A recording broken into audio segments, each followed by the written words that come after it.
Feminegra hits back hard at Jan Moir's unfair assessment of Meghan's as ever. We have the story and I have thoughts, so let's get started.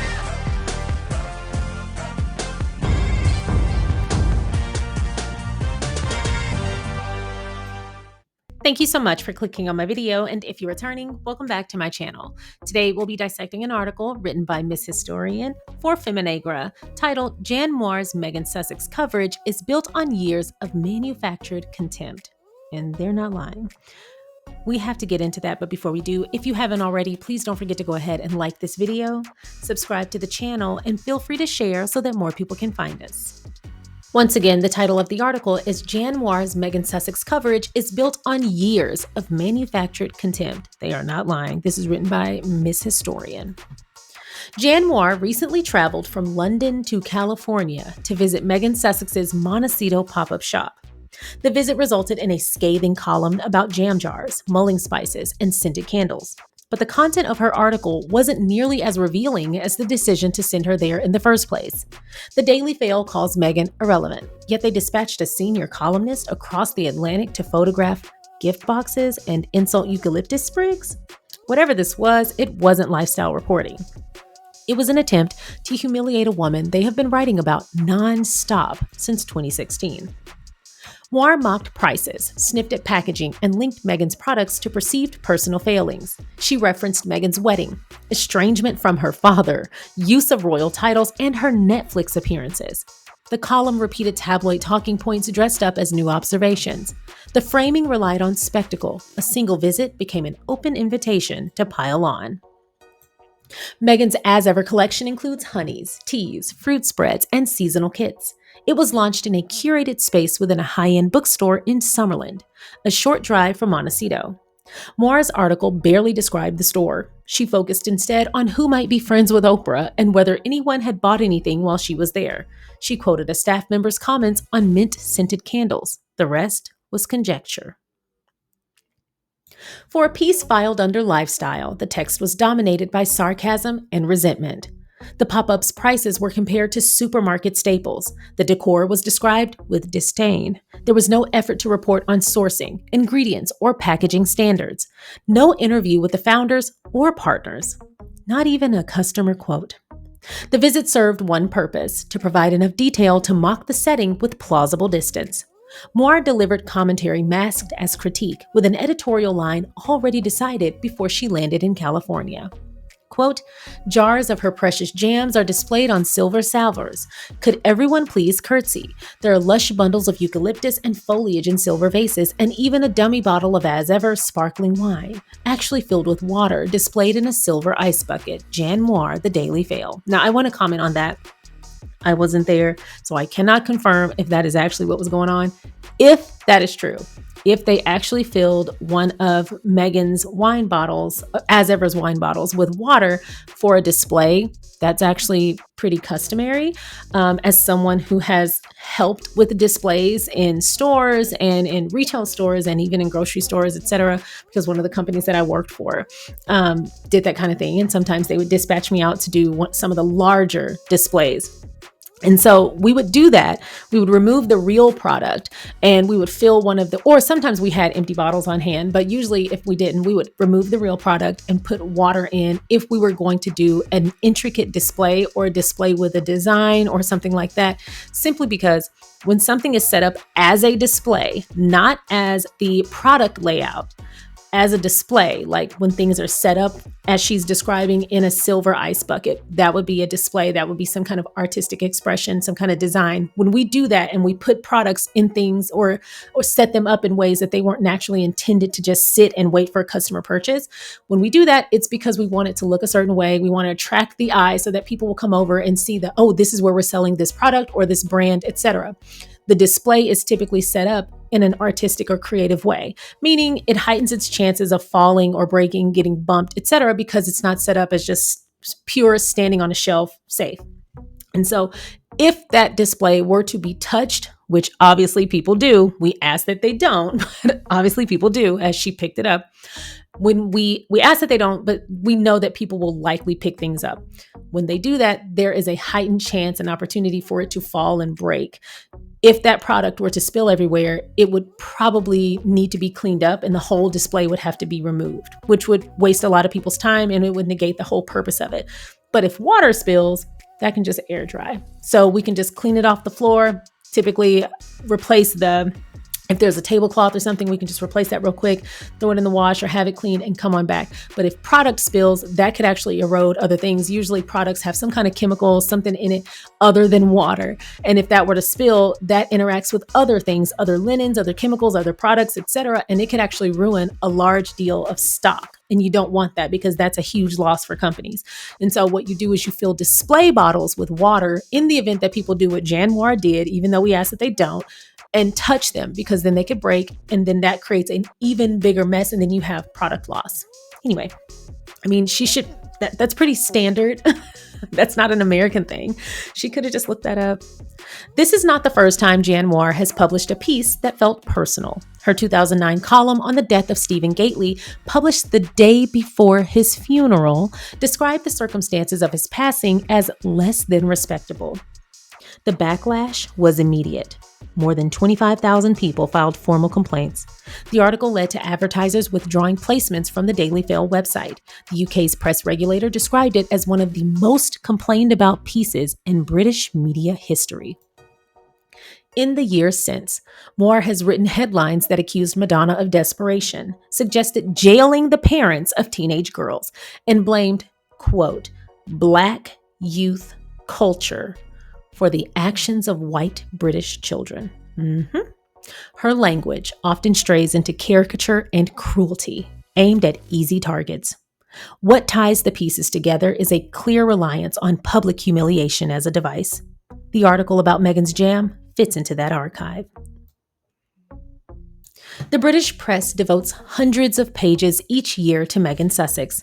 The Daily Mail insists Meghan is irrelevant while sending a columnist across the world to inspect her candles. Moir's article was not just another column. It was a continuation of a business model that sells outrage to an audience already primed to dislike Meghan.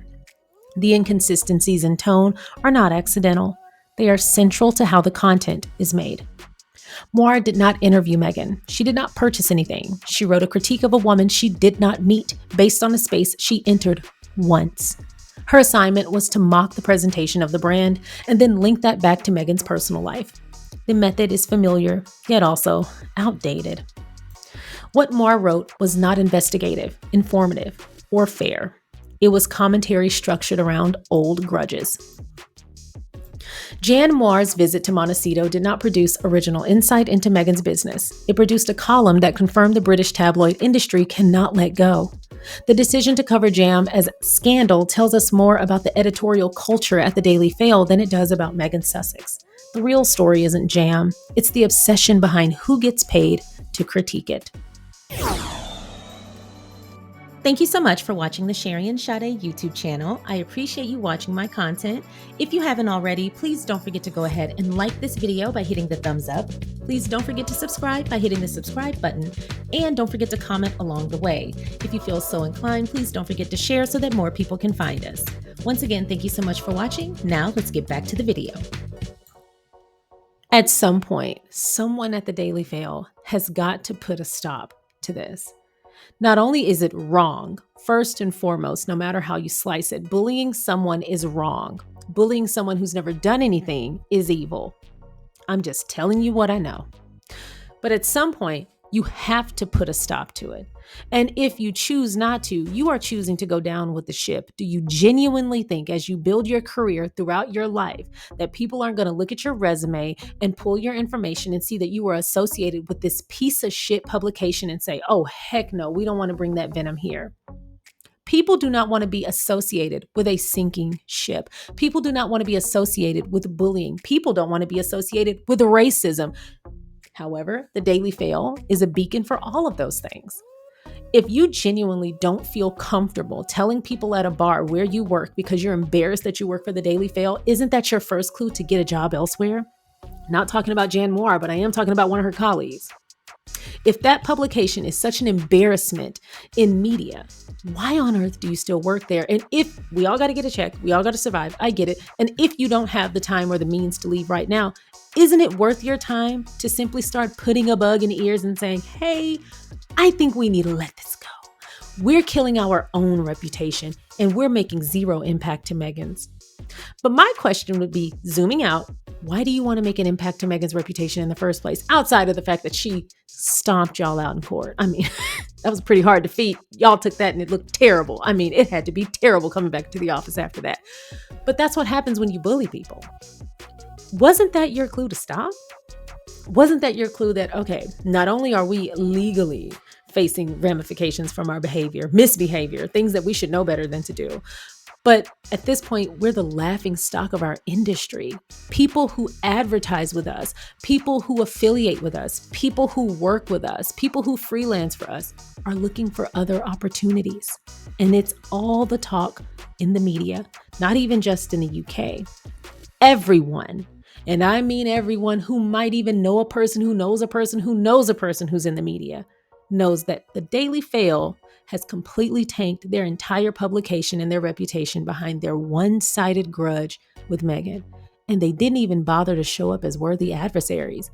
Not only are you losers, but you're pathetic. Beside that, I'm saying a lot, so let me get to the point. Aside from all of that, it's not even like, I don't even know that Meghan even remembers who y'all are. I'm just going to be honest. She's got so much going on in her life. It's not even like she cares. You're devoting all this time and attention and effort to try and impact her day when I'm pretty sure she's forgotten about y'all altogether. Not only are you pathetic, not only are you losers, but you're insignificant. You have all those resources, all of those minds with all of those skills and all of those years of experience, and you can't think of anything better to do with it than send Jan Moir to make fun of some candles. Candles that I know she probably bought. She probably was lighting them up in her hotel room. Whether you like Meghan or not, and as ever or not, isn't really the issue here.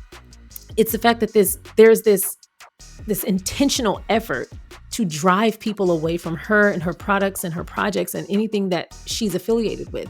And you're only left with one question: why? They've operated in this space for so long that even the age-old excuses that they've always leaned into, some of which Miss Historian pointed out in the Feminegra article, some of those age-old excuses have long outlived this time, or this time has long outlived those excuses. It's not about her not liking the royal family, which isn't true. Like, every excuse they use is a lie, and it's a proven lie. That's the thing. But whether they are defending the royals and whether they are, mind you, they love saying they're defending the royals against Meghan when they rip the royals apart when they don't have a Meghan headline to push. So they're no better than the pretend persona that they've created for Meghan. And at no point has she ever said she's hated the royals. As a matter of fact, she's shown them a great deal of respect and dignity that they have not shown her, not even a semblance of it. But that's a whole different conversation that we have had several times already.